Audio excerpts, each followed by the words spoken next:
विद्या मया लब्धे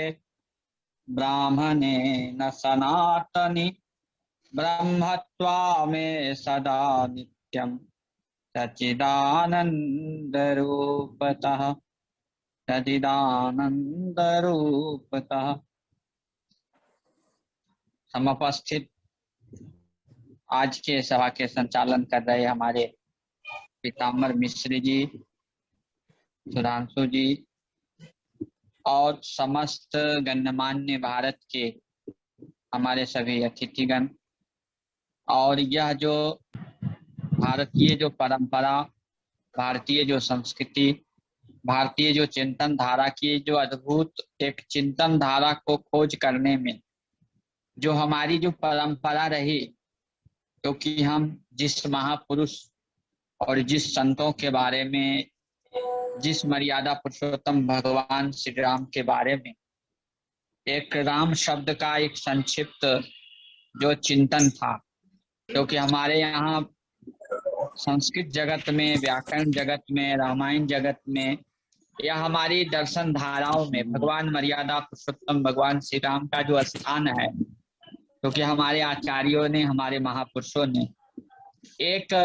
अद्भुत चिंतन करते हुए लिखा है, रमन्ते योगिनो यस्मिन् स राम, जहाँ राम शब्द का व्युत्पत्ति के बारे में बता रहे हैं कि रमन्ते योगिनो यस्मिन् सह रामा, जिसमें योगी लोग, लोग, ज्ञानी लोग जो रमन करते, रमन का मतलब होता है जिस विषय में, जिस मर्यादा पुरुषोत्तम भगवान श्री राम का चिंतन करते हैं, ऐसे परम आदरणीय परम पूज्य जो कि मर्यादा पुरुषोत्तम भगवान श्री राम के, और ये जो शोध संस्थान है, जो कि हमारी जो अभी जो संस्कृति है, जो हमारी परंपरा है, हमारी जो मर्यादाएं हैं, यदि भगवान मर्यादा पुरुषोत्तम भगवान के राम के चरित्रों का अन्वेषण करें या भगवान के चरित्रों का श्रवण करें, तो उनके चरित्र में, प्रत्येक चरित्र में भगवान ने समाज को, इसीलिए हमारे संस्कृत जगत में लिखा गया है स्वचरित्रेण शिक्षेरन्,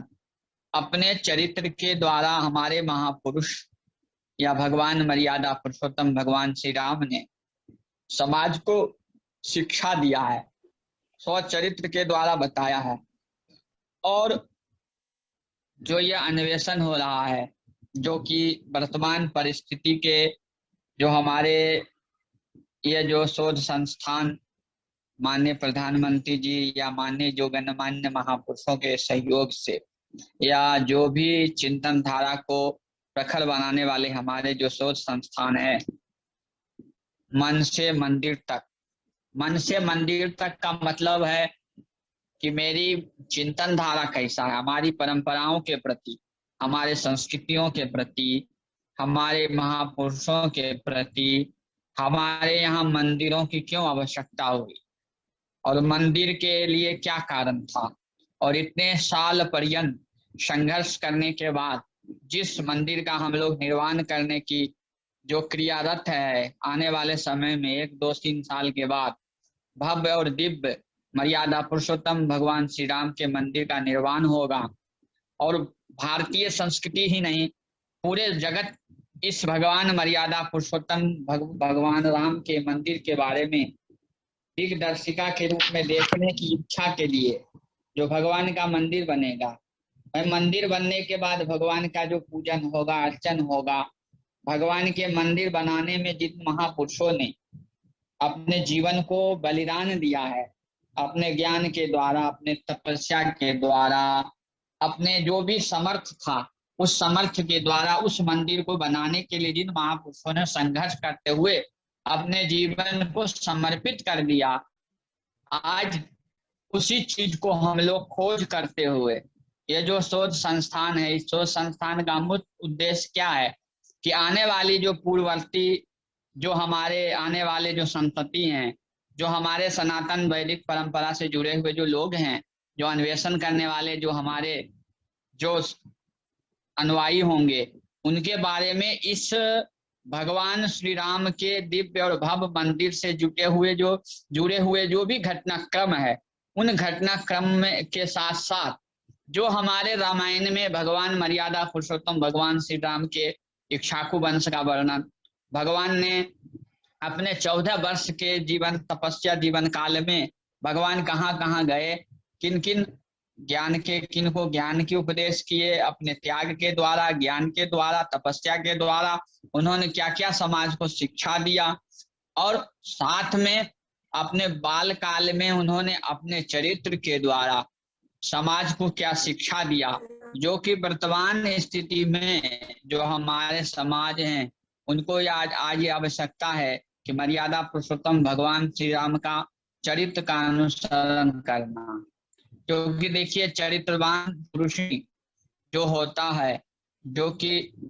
हमारी वेद परंपरा में, हमारी संस्कृति परंपरा में आचारवान वेद, जो आचारवान पुरुष होता है वही वेद है। वेद का मतलब ज्ञानवान, वेद माने होता है ज्ञान। जो आचारवान पुरुष होगा वही वेद होगा, वही व्यक्ति ज्ञान का उपदेश दे सकता है। तो मर्यादा पुरुषोत्तम भगवान श्री राम के जो रामचरितमानस का स्वाध्याय करें, या चाहे वाल्मीकि रामायण, चाहे आध्यात्म रामायण, चाहे भगवान आचार्य संत शिरोमणि तुलसीदास कृत रामचरितमानस का अध्ययन करें, तो भगवान मर्यादा पुरुषोत्तम के बाल्यकाल से लेकर और राजा पर्यंत होने तक उनका जितने भी घटनाक्रम है वो समाज को एक उत्तम अवस्था में उपदेश देने के कि किस समय कौन क्या क्रिया करना चाहिए, कैसा मर्यादा पालन करना चाहिए, और उन सभी घटनाक्रम को लेते हुए और वर्तमान की परिस्थितियों को लेते हुए हमारे जो शोध संस्थान जिनका मन से मंदिर तक या उनका चिंतन है, आज जो यह पुस्तक जो 1108 माने पेजों का जो बनेगा, एक अलौकिक और एक दिव्य होगा, क्योंकि हमारी प्राची जो विद्या है, हमारी जो प्राची जो संस्कृति है, हमारे जो मर्यादा पुरुषोत्तम भगवान राम के जो बारे में बताए गए मार्ग हैं, उनको लेते हुए वर्तमान में ऐसा क्या परिस्थिति आया, किस कारण से एक हिंदू राष्ट्र होते हुए भी, एक हिंदू बाहुल्य होते हुए भी हम लोगों को इस मंदिर को बनाने के लिए दीर्घ काल तक क्यों प्रतीक्षा करना पड़ा, और जिस सिद्धांत से हम लोगों का विजय हुआ, उस सिद्धांत को कैसे कैसे किन तर्कों के द्वारा हमने अपने स्वरूप का सिद्ध किया। स्वरूप का मतलब जैसे हमारे यहाँ शास्त्र में है, लक्षण प्रमाणाभ्याम वस्तु सिद्धि। मर्यादा पुरुषोत्तम भगवान राम के मंदिर को यही भगवान अवतरित हुए, इस स्वरूप को सिद्ध करने के लिए न्याय संगत, तर्क संगत हम जिन जिन प्रमाणों को दिया, जिन प्रमाणों के द्वारा हमने सुप्रीम कोर्ट में प्रमाण देते हुए यह प्रमाणित किया कि मर्यादा पुरुषोत्तम भगवान श्री राम इसी अयोध्या नगरी में, यहीं पर जहां भगवान का अवतरण हुआ, यहीं पूर्व में भगवान राम के दिव्य और भव्य मंदिर थे। इसको सिद्ध करने के लिए शास्त्र के द्वारा और आधुनिक जो तर्क हैं, जो आधुनिक जो प्रमाण हैं, इसीलिए उभय प्रमाणम, उभय प्रमाण का मतलब होता है लोक प्रमाणम वा शास्त्र प्रमाणम वा। शास्त्र प्रमाण भी हमने दिया और लोक प्रमाण भी दिया, उस दोनों को समन्वय करते हुए और हमारे जो रामायण में भगवान मर्यादा पुरुषोत्तम भगवान राम के वंशावली, भगवान के व्यक्तित्व का, भगवान के कृतित्व का, भगवान के जो मार्ग हैं, हमारे यहाँ 3 मार्ग हैं, जो भक्ति मार्ग, ज्ञान मार्ग और कर्म मार्ग, उन मार्गों में भगवान ने कैसे अनुसरण किए, उन मार्गों को भी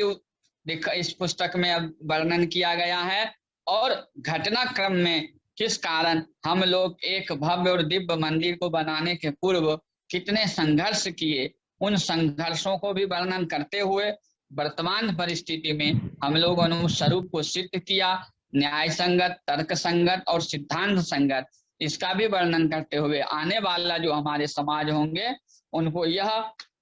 एक मौलिक चिंतन, एक अलौकिक चिंतन, एक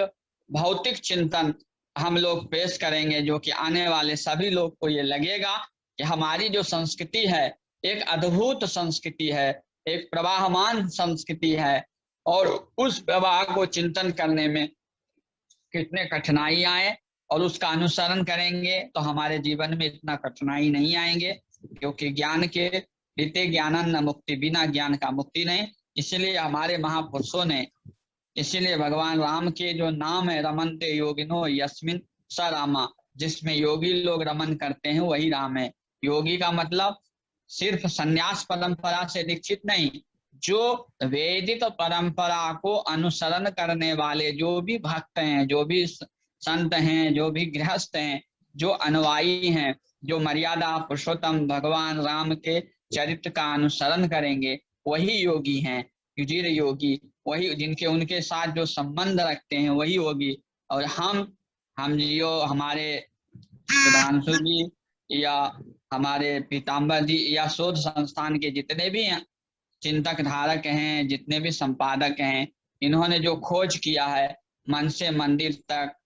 तो यह खोज अद्भुत है। ये शोध का विषय है और शोध करने के साथ साथ भगवान के अनेक व्यक्तित्व पर, भगवान के अनेक कृतित्व पर और समाज के अनेक मौलिक चिंतनों के आधार पर समाज में जो विकृतियां हैं उसको भी दूर करते हुए शास्त्र के प्रति, मंदिर के प्रति, समाज के प्रति और हिंदू सनातन धर्म सर्वोपरि क्यों है, उत्तम क्यों है, इसके ऊपर भी उन्होंने एक संक्षिप्त में जो वर्णन करेंगे। ये आने वाले जो हमारे संतति होंगे, हमारे जो अनुयायी होंगे, हमारे जो हिंदू परंपरा में